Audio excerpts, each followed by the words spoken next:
बच्चों, आज हम करेंगे 9वीं क्लास की हिंदी का क्षितिज का चैप्टर 5वां। नाना साहब की पुत्री देवी मैना को भस्म कर दिया गया। तो सबसे पहले इसके वर्ड मीनिंग है, ज़्यादा नहीं है, थोड़े से ही हैं। अल्प वयस मीन्स कम उम्र, भग्नाविष्ट मीन्स खंडर, इतिहासवेता इतिहास का जानकार। तो अब करेंगे हम चपला देवी का, इसका जो लेखिका है कौन है, चपला देवी।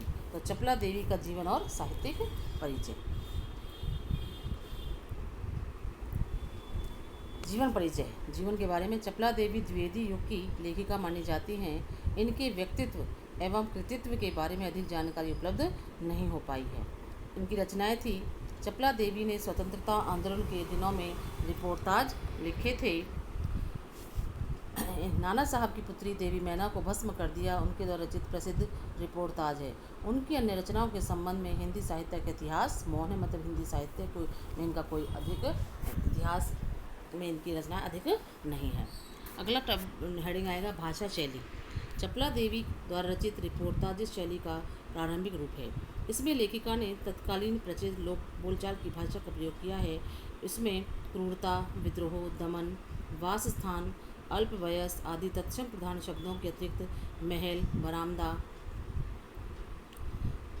चिट्ठी, फिक्र, तार आदि विदेशी शब्दों का भी प्रयोग किया गया है। संवादात्मकता ने इस रिपोर्टाज की रोचकता में वृद्धि की है। जैसे सेनापति ने उससे पूछा क्या चाहती है, मतलब सेनापति ने जो नाना साहब की पुत्री देवी थी मैना थी, उससे पूछा था कि क्या चाहती है। बालिका ने शुद्ध अंग्रेजी भाषा में उत्तर दिया, क्या आप कृपा कर इस महल की रक्षा करेंगे। सेनापति, क्यों, तुम्हारा इसमें क्या उद्देश्य है। बालिका, आप ही बताइए कि इस मकान को गिराने में आपका क्या उद्देश्य है। कहीं कहीं विवरणात्मक शैली के दर्शन होते हैं, जैसे कल कानपुर के किले में एक भीष्म हत्याकांड हो गया। नाना साहब की एकमात्र कन्या मैना धधकती हुई आग में जलाकर भस्म कर दी गई। भीष्म अग्नि में शांत और सल मूर्ति उस अनुपमा बालिका को जलती देख सबने उसे देवी समझकर प्रणाम किया। इस प्रकार लेखिका ने सहज, भावपूर्ण और प्रवाहमयी भाषा शैली में अपने भावों को व्यक्त किया है। तो ये था चपला देवी का जीवन और साहित्यिक परिचय। अब हम पढ़ेंगे इसका पाठ का सार। शॉर्ट में हम पहले लेसन को पढ़ा रही हूँ। अब आप अपनी पुस्तक किताब में से इस लेसन को पढ़ना, और जो छोटे छोटे क्वेश्चन हैं, जैसे नाना साहब की पुत्री देवी मैना को भस्म कर दिया नामक पाठ के रचयिता कौन है इसकी रचयिता, लेखिका कौन है, चपला देवी। ठीक है। इस तरह से नाना साहब विद्रोही किस स्वतंत्रता संग्राम के नेता थे। 1857 में जो पहला स्वतंत्रता संग्राम हुआ था उसमें ये नेता थे। तो इस तरह से छोटे छोटे क्वेश्चन जो अपनी किताब को पढ़कर उसमें से आपको अपनी कॉपी पर करने हैं। ठीक है।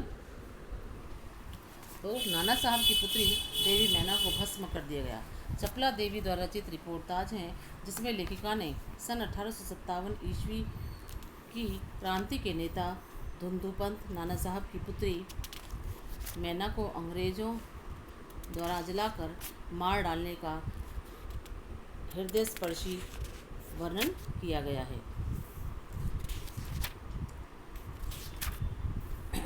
कानपुर में भीष्म नरसंहार करने के बाद अंग्रेज़ों की सेना ने बिठूर जाकर नाना साहब का राजमहल लूट लिया। मतलब कानपुर में भीषण हत्याकांड करने के बाद अंग्रेज कहाँ पर गए थे, बिठूर में। तो इस तरह से छोटे छोटे क्वेश्चन आपको कॉपी में करने हैं। इसके बाद उन्होंने तोप के गोलों से महल को भस्म करने की तैयारी की, तो महल के बरामदे में एक बहुत सुंदर बालिका आकर खड़ी हो गई तथा अंग्रेज सेनापति को महल पर तोप के गोले बरसाने से मना किया। उस छोटी सी बालिका पर अंग्रेज सेनापति को दया आ गई और उसने सेनापति है, क्या नाम था उसका, सेनापति है, और उसने उस बालिका से पूछा कि वह क्या चाहती है। उस बालिका ने सेनापति को अंग्रेजी भाषा में उत्तर दिया कि वह इस महल की रक्षा करना चाहती है, क्योंकि जिन्होंने आपके विरुद्ध शस्त्र उठाए थे वे दोषी हो सकते हैं, परंतु इस जड़ पदार्थ मकान ने तो आपका कुछ नहीं बिगाड़ा है। सेनापति ने उत्तर दिया कि वह अपने कर्तव्य से बंधा हुआ है, इसलिए उसे यह मकान गिराना ही होगा। तब वह बालिका उस अंग्रेज सेनापति को बताती है कि वह जानती है कि वे जनरल हे हैं। कौन है वो, जनरल हे। उनकी पुत्री मैरी से उसकी मित्रता थी, मतलब जनरल हे की पुत्री का नाम था मैरी। मैरी की मृत्यु से वह बहुत दुखी हुई थी। मैरी का एक पत्र आज भी उसके पास सुरक्षित है। तब सेनापति ने उस बालिका को पहचान लिया कि वह नाना साहब की पुत्री मैना है। वह उसे बचाने का प्रयत्न करने की बात कहता है। तभी वहाँ जनरल आउटरम, प्रधान सेनापति था जनरल आउटरम, आकर नाना साहब के महल के तोप के से उड़ाने के लिए कहता है। सेनापति ही नाना साहब के महल को किसी प्रकार से बचाने के लिए उनसे पूछता है, तो आउटरम स्पष्ट कह देता है कि गवर्नर जनरल की आज्ञा के बिना यह संभव नहीं है। सेनापति ही गवर्नर जनरल लॉर्ड कैनिंग से इस विषय में तार भेजकर अनुरोध करता है। लॉर्ड कैनिंग का उत्तर आता है कि लंदन के मंत्रिमंडल का यह मत है कि नाना का स्मृति चिन्ह तक मिटा दिया जाए। उसी क्षण जनरल आउटरम की आज्ञा से नाना का राजमहल तोप के गोले बरसाकर मिट्टी में मिला दिया जाता है। इस संदर्भ में लंदन में प्रकाशित टाइम्स पत्र में 6 सितंबर को एक लेख में नाना साहब को पकड़ सकने में अंग्रेज सेना की असमर्थता पर खेद व्यक्त किया गया और हाउस ऑफ लॉर्ड्स की सभा में सर टॉमस हे की इस रिपोर्ट की निंदा की गई कि नाना की कन्या पर दया की जाए। उन्होंने नाना के परिवारजनों तथा संबंधियों को मार डालने तथा मैना को फांसी पर लटकाने का आदेश दिया। सन 1857 ईस्वी के सितंबर महीने की आधी रात के समय चांदनी में स्वच्छ उज्ज्वल वस्त्र पहनकर एक बालिका नाना साहब के धाराशाही महल के डेर पर बैठी रो रही थी। वहीं पास में जनरल आउटरम और उसकी सेना भी ठहरी हुई थी।